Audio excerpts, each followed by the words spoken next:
want to go over some of the most common questions I get asked when people are interested in moving to Japan. So, what would I do about visa? The 90-day visa is automatic, simple, very easy. You do a 90-day tourist visa. For most people, a 90-day visa is enough. If you want to stay longer, I can help you get something called a J-Find visa. The requirements are that you need to qualify from a top 100 universities in the world in the last 5 years. And you might be thinking, well, that doesn't apply to me, I can't get it. Yes, you can still get it. I can help you. I know people who've done this and they have downloaded a degree from the degree mill.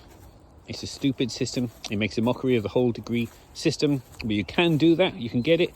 And you can answer the question correctly. Yes, I got this degree from this one of the universities that is approved, and then you've satisfied that requirement. You have to have a little bit of money. It's like in pounds or dollars, it's a few £1,000s or dollars you need. You need to have a plan. You don't need to have work over there, or you say, I'm going to learn Japanese, I'm going to see the sights. That's fine. You'll be able to get those. They just want good people to move to Japan. And they think if you qualified from one of these universities, that means you're a good person and you can legitimately get a degree from the degree mill. I can help you do it. You could get a 2-year visa and then you could extend it if you wanted to.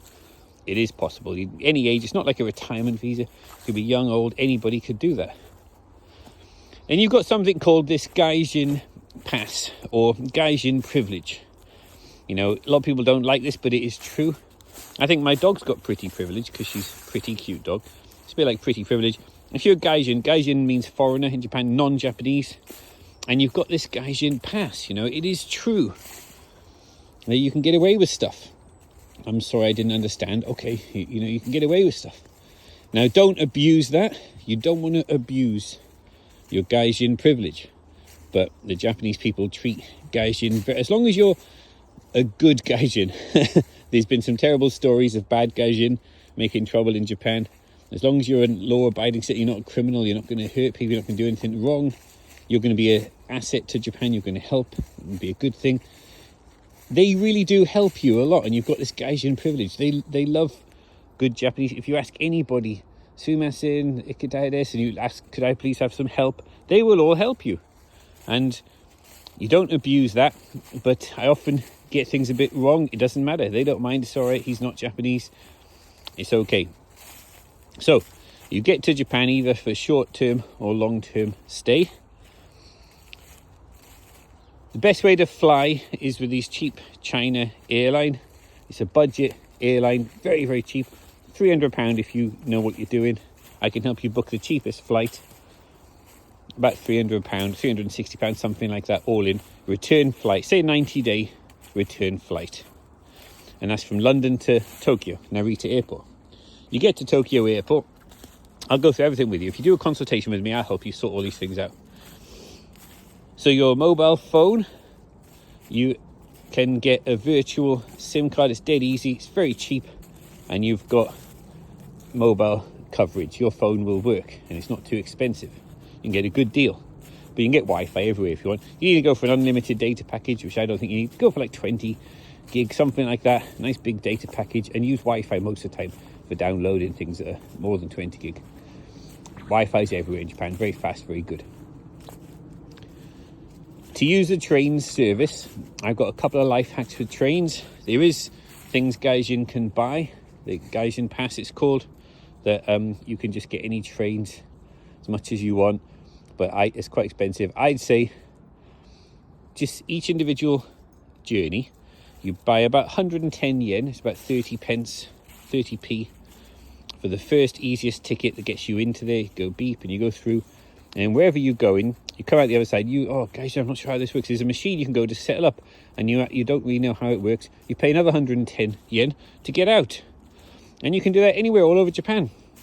There's more to it. It's not as simple as I made it sound, but I can help you with that. That's one of the life hacks I can teach you. I've got lots of life hacks I can teach you. That's one option.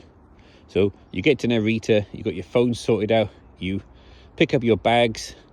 So you got one backpack and one big wheelie case, and you get the train into Narita is just outside Tokyo, really. It's Chiba. So you go past Disneyland and you go Disney Sea and you go into Tokyo. I suggest your first few nights you get one of the cheap internet cafes, because they're brilliant. I love them. Internet cafe is great. You get this very small little cubicle, and the other option is like a capsule hotel, very small little place. There's a little desk there with a computer. You can sleep underneath it. You can hang your stuff up. You've got your room for your bag. You hang your stuff and you lock the door, and you've got like, it's a locker for keeping your stuff in as you explore in Tokyo. It's very, very cheap. It's like 1,000 yen or something, which is about, what is it, a couple of pounds for a night. They make money on the food you can order. It's a food service. You have girl comes and brings you food and things if you'd ordered it. But I'd say don't do that. Go out and do 100 yen sushi bar. Again, very, very cheap. And look around Tokyo, enjoy Tokyo. This is your base now, just to get started. And then when you're ready, get the train over to Atami. Atami State, this is where we're building a community of non-Japanese people. You get the train to Atami. If you want to hire my services, I can help you. I'll meet you off there, or I'll come with you, the whole thing if you like. Atami train station is fantastic. You can get either the rapid train, which is quite fast, but the Shinkansen is mega fast. And we get there less than an hour, 45 minutes you get from Tokyo Station to Atami Station. Come out of Atami Station, there's a nice onsen straight away, which is volcano water. You can put your feet in there and warm. Oh, it's so nice. Good atmosphere. It's one of the best seafood places I've ever had in my life. Is not far from there, Atami Station. And it's so good, the seafood there. Brilliant atmosphere. Now, this is down low. This is Atami, which is quite low near the water. I don't want to live there from the tsunami risk possibility. I'd rather not live there. Kiki, can you see your friend? Come on. So, that's a good place for getting supplies and things, but I say then we go up the mountain. That's where we're building our community. We go up the mountain to build our community. My dog's just seen one of her friends. Come on, Kiki. You're a bit nervous. Come on, it's Freddy. It's your friend. Come on. Come on. Come and see your friend. Morning. How's Freddy? Oh, good. Yeah. Come on, Kiki, come and say hello to your friend. Come on. Kiki's meeting up with her friend. Come on, Kiki, good girl. Good girl. There's a good girl. So your friend, good girl. So you're at Atami, and I don't want to live down below from the earthquake tsunami risk. Because a lot of people say to me, no, I don't want to live in Japan because of natural disasters. Well, the place we are going to is a very, very, very safe place. Now, there have been landslides. If you look up Atami, there's been landslides. So that's one thing to look at. When you're choosing which home you're going to live in, you obviously look, is there a landslide risk? And you can tell that. You don't need to be an official surveyor to look. You can tell. Look, is it good solid ground? It's not going to move. Is it a steep incline, or is it quite flat? If it's quite flat, you're very safe. You're very safe from tsunamis. Never going to come up that high. There will be earthquakes, and that's interesting. I get earthquakes every day. Every week you feel little earthquakes. But even if it's a big one, and your house has stood there for a long time, it will still stand there.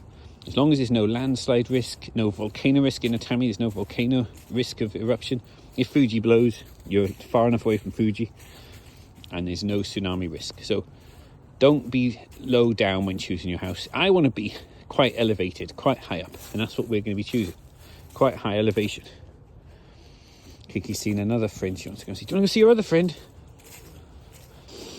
Kiki's getting to know all the dogs around here. Good girl.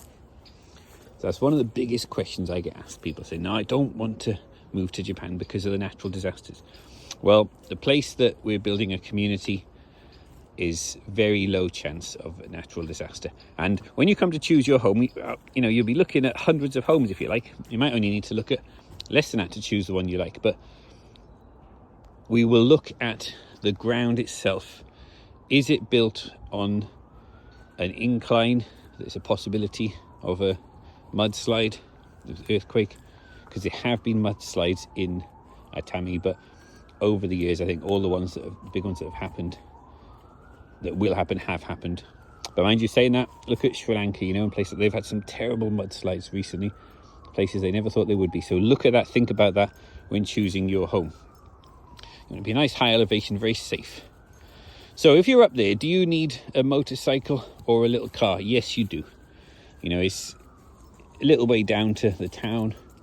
I'd say you do want a motorcycle if you're single, or if there's more than a few of you. A nice little car, very, very cheap to run, a K car or a K van. K means it's a small, light one. Very cheap insurance, tax. It's got a yellow number plate because it's got restrictions. But it's not so small that you can't take it long distance. I drove from Tokyo to Kobe once in my little K car. I had a little Subaru K car. Incredibly cheap to run. It's so cheap compared to Britain. Cost of running a car in the UK is astronomical now. No such thing as a cheap car in the UK. They're all expensive. In Japan, I'd say get yourself, you need to get an international driving license. Dead easy. It's only, I think it's £9, I think it costs if you've got a UK license. You get this one, it lasts a couple of years. Just renew it every time you come back to the UK. And then you can either hire a car or buy a car. I say don't bother hiring one. Buy a nice little car. I can help. Things are so cheap. Everything is cheap in Japan because the population is falling. It's a bit like, I'm going to put it this way. Have you ever played like a zombie apocalypse game like The Last of Us? They are going around all these empty homes, scavenging for useful things. Now, that is the case in Japan. In the countryside in Japan, you've got all these schools, hospitals, businesses, big warehouses just abandoned. Cars, bikes, surfboards, canoes, motorcycles. There's all these bicycles just abandoned. You can take one. You know, it's such a shame, isn't it? But it's like a zombie apocalypse. It's post-apocalyptic. The population of Japan is falling by 1 million people every year. And that is going to continue. And there's all these abandoned boats, trailers, all these things with trucks, like a huge amount of things are abandoned. The last owner, an old guy running the business, all his employees left, and it was just him and his wife. His wife died, then he died, and the son or whoever, the nearest relative, doesn't want to inherit it. This all just goes abandoned. It's post-apocalyptic when you get into the countryside. So the point I'm making is you can get a car very cheap, probably get one for free if you put the F in, but yeah, it's very cheap K car. I like electric or hybrid. The super hybrids are great. Super hybrid means it's a plug-in hybrid. It's got a little small engine, which is a generator for charging the battery. Got a nice battery there. And so you can use that, and it's got vehicle to load, which means you can have a lead coming out of the car, go into your house. And if your battery banks need charging in your house, because you're off-grid in the house, I say don't get connected to the electricity. Don't pay electricity bills. Have a little super hybrid car, the lead coming in, and if your batteries run out, you start the engine, which is a generator, a little engine, range extender on the car, and that will charge your batteries in the house. And battery technology is getting much better. When you've got a vehicle like that, you'll be able to drive down to the station. You want to get the train into Tokyo, and you can do scavenging in the country. That is the most fun of all. A group of us go out scavenging. Like I said, it's a bit similar to that game, Last of Us. If you don't know what I'm talking about, they go around looking through abandoned homes, looking for cool stuff that you can use. Now, when you choose your home, I helped someone recently. The last person I helped, I'll talk about his experience. He came looking with me, and he found this one big blue house that we'd seen before. It's kind of like modern, spacious, lots of glass, and it's a beautiful home. And everyone wanted that one in the past, but the guy was still alive. But I don't know where he is. Probably an old people's home or hospital somewhere. Finally, he had died. We saw he was deceased very recently. We waited a little while. Nobody inherited it. It became IKEA. And all the neighbours' places were all empty. No one really. There were some places still there that were not IKEA, but I think the last owner is probably in an old people's home, very old. No one's ever going to go there again. Just waiting for him to die. It's such a shame, isn't it? And this place he chose, this lovely blue place, it was the cost to build that, it was still not too far gone. You could tell no one had been there for at least a couple of years, but inside was lovely. Last people who left it really clean and tidy. It was all this high quality stuff. We got in, we found keys in there, front and back door, no need to do any work there. There wasn't much rubbish to throw away. They left it very clean and tidy. It was like a typical holiday home. It probably wasn't a main residence of the owner before he died. It was one of his second or third, fourth homes, something like that. And it was all nice. Everything was there, just like an Airbnb. You go to, everything's there, fully fitted out. Threw a bit of rubbish away and got some new stuff in. Made that his new home. And tidied up the entrance. So that if anyone else comes along looking for IKEA, they say, well, this place is obviously not IKEA, because it's been tidied up. The main thing I look for, the main entrance, you can tell if someone's been in and out of there the last few years. If it's all just leaves and you can tell the door's not been open for years, you can see that. If it has been, it's been kept clean, that is obviously not IKEA. Someone else is not going to come along and try and claim that, because I've got people looking around this area now looking for nice homes to claim. And this place, he chose it as his. This is mine. Got him in there, he tied up, he put some nice furniture in, it was a really nice table and chairs.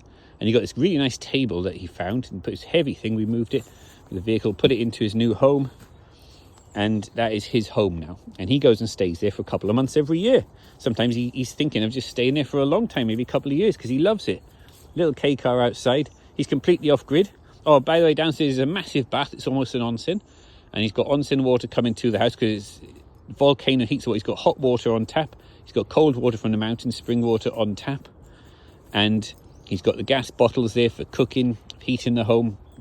He's got solar panels which are on the roof. They're quite permanent looking things, but they just fold out once. He can open the skylight in upstairs, pull them out and pull them back in. If he ever leaves, he tidies the place up, secures it. And he's got a battery in each room. He's got LED lights in each room with a little remote control. All that is off grid. He's not connected to electric grid at all. He is squatting there. In all intents and purposes, he is squatting when he stays there. He is not officially on land registry trying to claim it yet. He has to prove 10 years. He's got started off the proof, and he says he will. After 10 years, he will start the claim off to claim it as his own. But I think he might change his mind. If you've lived there unbothered, what's the word for it? Unmolested, or no one's bothered you, if you've lived there for 10 years, why rock the boat? Why go and try and claim it as your own? It's not like it's worth anything. Houses in Japan are so cheap. I'd say just carry on as you were the last 10 years. If you claim it as your own, you are then liable to pay land tax to the Japanese government. If you're squatting, you don't do that. So what are the other questions? I get asked lots of questions. So the main thing was natural disasters. I don't want Japan because of natural disasters. Well, the place we are going to is one of the safest places in Japan. There will be earthquakes. You feel the earthquakes, but they're not going to be so bad that it will destroy your home, and not dangerous. Tsunamis, there might well be a tsunami again. There might be, but you're way high above that. And volcano, no, there's no trouble with a volcano in this area. If Fuji blows the nearest volcano, it's so far away, it's not a problem. Some other reasons people don't want to live in Japan? One big problem there's been in Japan recently is bear attacks. Now, this is a very interesting subject, and this is actually why I'm finding so many more abandoned homes, abandoned buildings. There's so many more recently with all the bear attacks. There's been huge swathes of the countryside covered in solar panels in Japan. Massive amounts, which is their natural habitat. They've kind of forced the bears out of their natural habitat. There's other reasons as well. And the bears have gone into places they've never gone into before. Quite highly populated areas, the shopping centres and things like that. It's awful. There's shopping centres that work with a motion sensor door, and the bear goes over it, so it opens, and the bear goes in the shopping centre. Places like that. There's been bear attacks, people dying. It's terrible. But not like in the cities, but we're talking about countryside, low population areas. Now this, because of the bear attacks, more and more people are moving from the countryside into the city. It's happening more and more, leaving even more abandoned places that are like post-apocalyptic. But there's still beautiful, good buildings there, full up of good stuff that's all abandoned. And I have to keep repeating this because people challenge me on this, but when you've abandoned something, you have relinquished ownership of it. It is not wrong for someone else to take it. It is not stealing. When we go scavenging and we take all this cool stuff, that's stealing. It is not. If it is abandoned, it is not stealing. It is not wrong. It's the one place in the world where you can just go and get loads of cool stuff for free, incredibly valuable stuff. And looking through all this stuff is amazing. So where was I? People are moving out of the cities because of the bear attacks. If you say you're a hunter, which I am, me and my son, we've got crossbows which are legal in Japan. Good quality bear crossbows. On the front of it is bear spray. It's a bit like, have you ever seen the film Aliens, where Sigourney Weaver she's got the rifle as a main weapon and a flamethrower secondary weapon? Well, we've got the crossbow. It's a multi-shot self-loading crossbow. You shoot one, you cock it, shoot another one, and on the front is bear spray. Have 2 or 3 bear sprays all ready in case one fails. You say, I'm going to be reducing the bear population, which the locals love. They'll love you for it. The government loves you for it. There's a real effort. There's incentives if you're going to do a controlled culling of the bears, which are causing so many problems. It's a really, really good thing. Come on, Kiki, we go this way. And bear traps. If I got one of these places in the country, nobody else wants to live there. Lots of people are moving out because of the bear problem. I will set lots of bear traps. There's things you can do. It's not something that's going to put me off from living in the countryside. I think the Japanese government will handle this problem of the bear situation. They're really encouraging people to reduce the population of bears. There'll be a controlled culling of bears. And if you're like me, you're interested in hunting, trapping, they will love you. The locals will love you. You know, the women, they'll be, oh, wonderful, a hunter come into the area. It's a very good thing. If you've got an interest in hunting and trapping bears, you will be very welcomed and treated so well. Please come into the area. You know, a lot of these areas, they do want good people to move there. The young people are slowly moving away, and the older people don't want to move away. They want to stay there, but they don't want all the young people to move away and be left with a ghost little town. They would like you to come there. So I'm going to be hunting bears, reducing the population of bears, and the young people want to stay. Could teach them to be hunters and trappers as well. I'm looking for a time where we do kill all the bears that are a danger. If there's bears way away from the populated areas, that's fine, leave them there, but we want to stop them coming into the populated areas. So that's what I find interesting. Because of the bear problem in Japan, because of this problem, there are more and more abandoned places in the countryside. It's not something you have to worry about. As long as you take precautions, you know, never get yourself into a situation where you're in a dangerous situation. Always go out in twos, watch each other's back. You've got crossbow and bear spray, and you check your traps often. And I think it's a very interesting thing to do. The locals will absolutely love you, and you'll be treated so well if you're coming to hunt bears in that area. And to stop some of these properties from going to rack and ruin, there's beautiful homes now, absolutely wonderful, beautiful homes that are going to go to waste. They will end up derelict. Nature will just take over and they will go to waste. You're doing a good thing from Japan by saving that home, rescuing that home. We could say liberating that home from just going to be waste, damaging the earth. You're going to be liberating it, making it a wonderful home, good for the area. As long as you're an asset to the area, the locals will love you. And you'll be a good part of the community, and we're building an amazing community in Atami. There's not such a problem with bears there, but maybe there will be in the future. There's a problem with wild boars, so we go out with our crossbows with wild boars and set traps. There was 3 the other day caught in my community in Atami, and good pig roast. We have wonderful barbecues. Oh, Japanese barbecues are the best barbecues. Everything's so good, and everything's so cheap. You know, beer and sake, good quality sake, is so good in Japan. If you're interested in having the option of having a free home in Japan, joining our community in Atami, send me an email, have a consultation with me. We'll talk through it all, go through all your questions. And if you want, book a flight to Japan. I can help you book one for £300 return flight. Either you can hire me and my son to show you or I can just give you the information to start with, and you go and look at the homes yourself. You can choose a free home and have an amazing life in Japan, either as a grey gap year or 2, retired, semi-retired, or if you're a digital nomad, or for whatever reason you might want to settle down in Japan semi-permanently or just for a short time. Send me an email, book a consultation with me. I'd love to help you.